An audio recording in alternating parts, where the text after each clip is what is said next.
I want you next to me, but you gotta be 6 feet apart. How do we do that? Right there. That's perfect. Oh, we need Anne's rank. Anne's will stand next to me. Okay.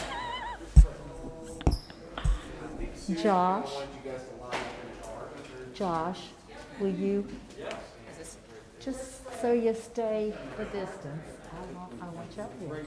Oh, wait, she's Oh, hey Chuck. How are you? What is that? Is that an opening? I look like Dave on here. I'm so sorry. It's what we have here.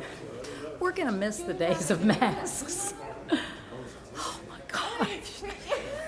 Well, I'm double safe for just What are we missing?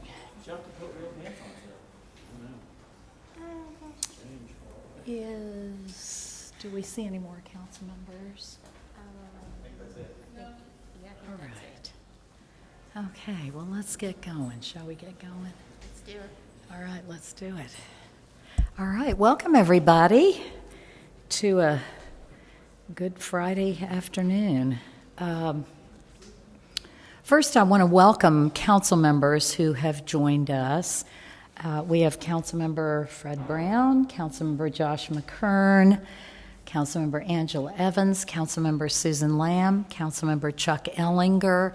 We may be joined by a couple more council members who said they would try to be here. And I want to welcome Chief Lawrence Weathers and our Public Safety Commissioner, Ken Armstrong, who's in the audience. Thank you for being here.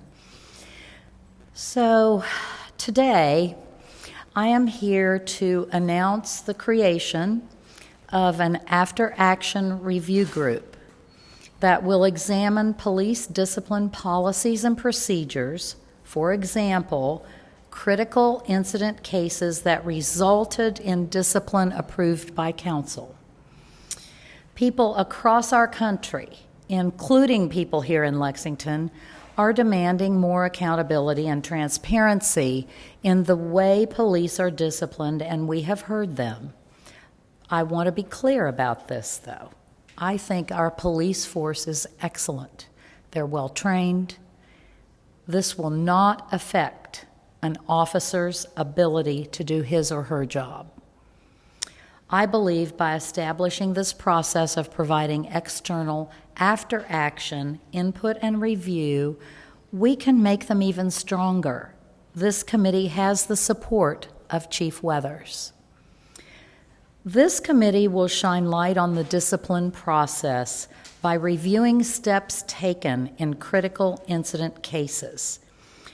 After reviewing the disciplinary cases, recommendations can be made for long-term improvements where needed. The administration and council members will collaborate to decide the group's permanent structure. We want a structure that will work well in Lexington. So we will move forward immediately. In the past, opportunities have been missed, thinking about things we don't have the power to do without legislative approval.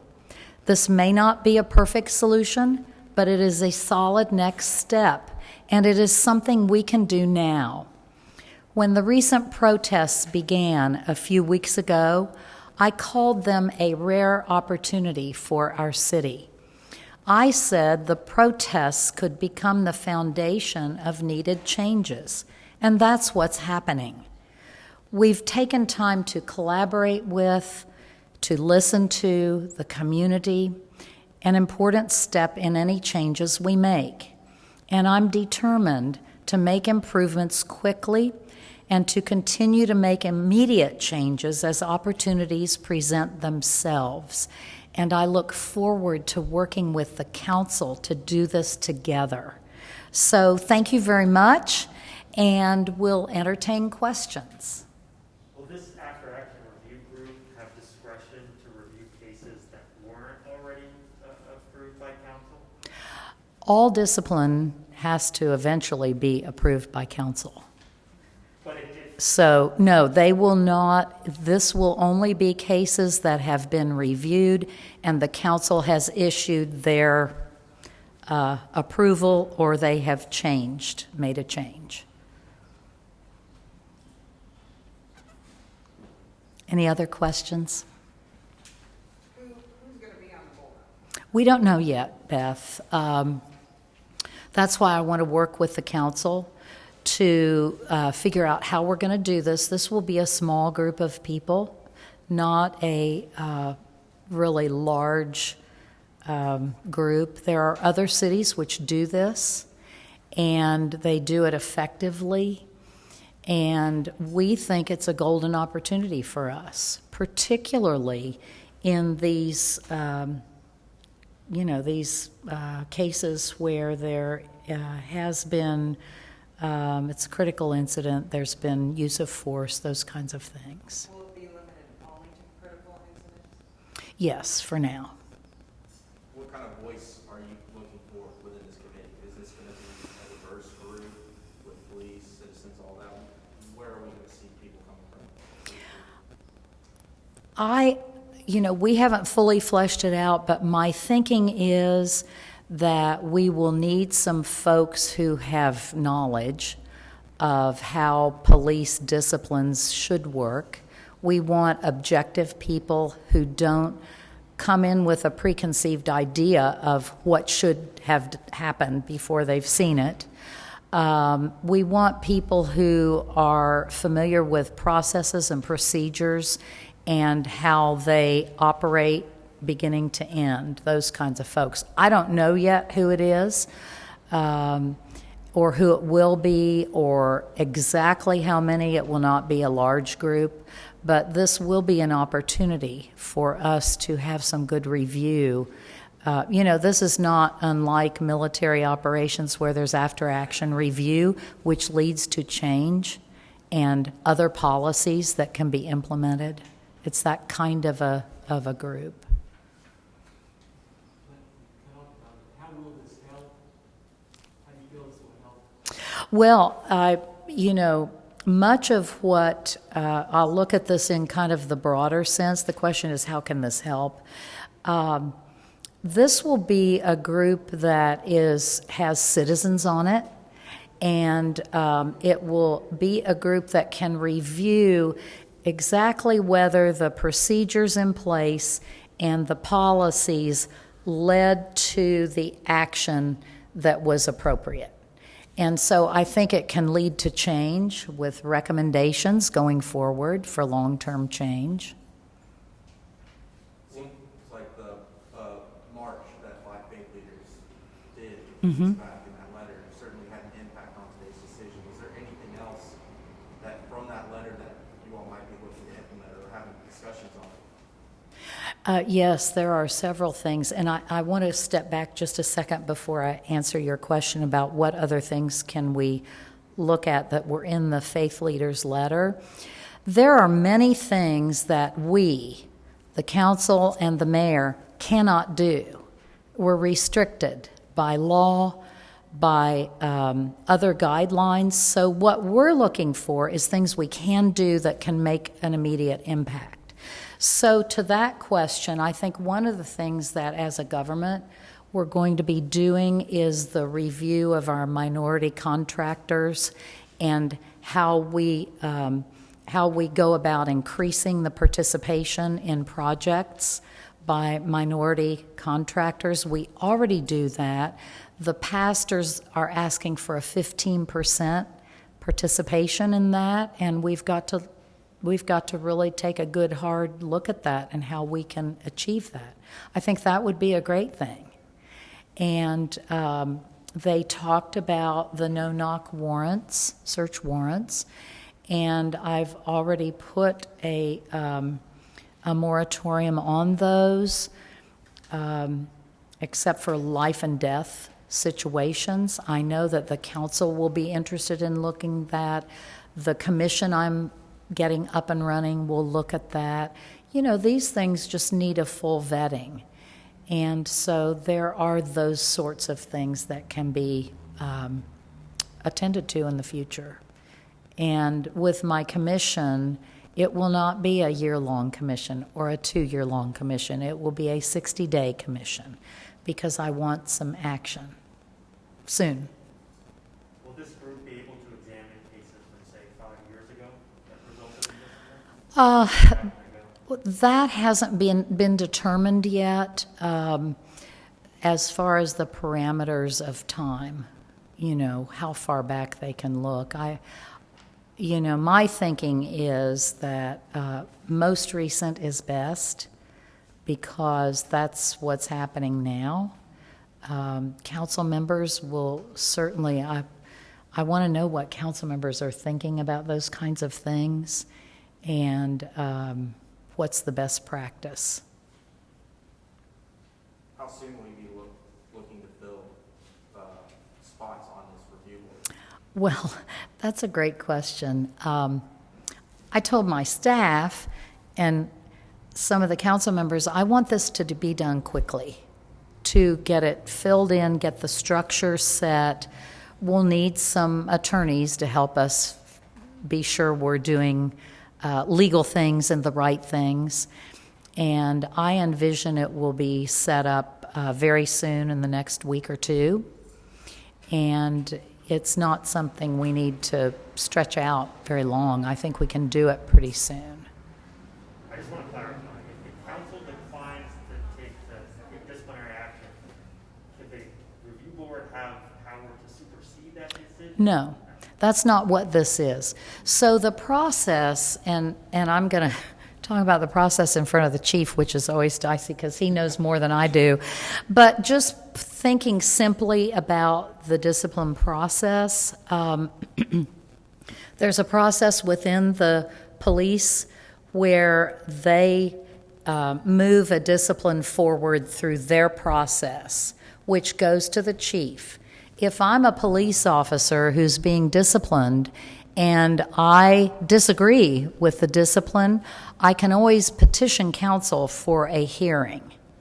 And the council has the right to accept the chief's discipline, to disagree and put on a different discipline. So that's one piece of it.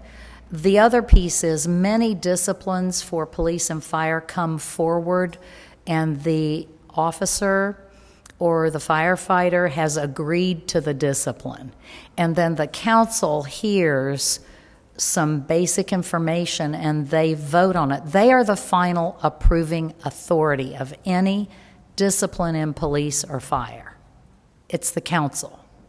This process is not meant to get in the middle of the disciplinary process. It's meant to be an after-action review.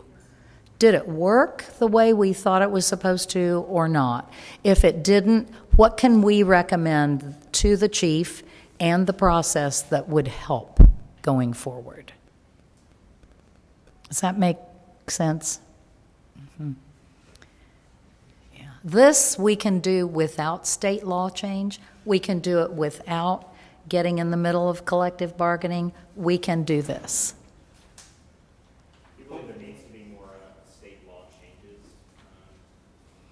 to better communities, I guess? Or? Well, what specifically do you mean? There's a whole lot of state laws out there that we could ask to be changed. I guess in terms of what you're going to say, obviously you're talking a lot about moving forward with this next step.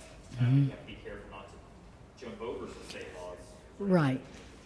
Right. Well, we're trying to keep ourselves legal, and there are a lot of things we can't do, the elected officials, and because they are embedded in Kentucky statutes, or they're embedded in collective bargaining agreements. We've been very careful. What today represents is not something that I just thought of today.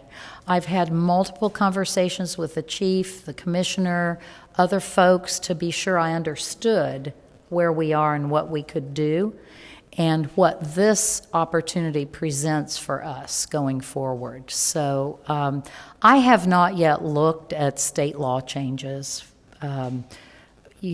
That's that has not been my focus because the legislature's not in session. And we're looking for things we can do now. And I know that from the council's discussion the other night in their meeting, they're looking for things they can do to make good change. So that's kind of where we are in that. Would you support the idea of a civilian review board with subpoena power? Perhaps sometimes. I would need to see what that looked like and see what I've asked to see is a civilian review board that works, that's effective. Many cities have them. Louisville has one. But I haven't yet looked at those to see if they work the way they're supposed to work. You talked about the collective bargaining agreement. What kind of power would this review board have to not supersede what's being bargained with the city? Well, all this that I've talked about, we are clear that it is not in the bargaining. It is not touching that. So we can go forward with it. I'm not the expert here at bargaining, but basically bargaining is about work, work-related things, work for the officers. And so we were careful not to go into that. Work conditions. Just to clarify, I guess, what kind of disciplinary action could the board instill on a certain case? This is not a disciplinary board. This is an after-action review board. Very different. It's, I'm trying to think of something that could be similar. I don't know, as journalists, if you have certain processes and procedures that you are supposed to follow. And it would be like if there was a review board that said, okay, here's what happened in this case with this journalist. Did they follow the process the way it was meant to be? Did they follow the procedure the way it was meant to be? And did it work the way it was meant to work? And if it didn't, is there a recommendation that can go forward to the chief and to make it better? They will not determine discipline. I want that to be real clear. That's not the purpose of this board. That would have taken us to a place where we can't go. So this is where we can go and make a difference right now. What else? All right. Thank you all for being here. Have a really good weekend.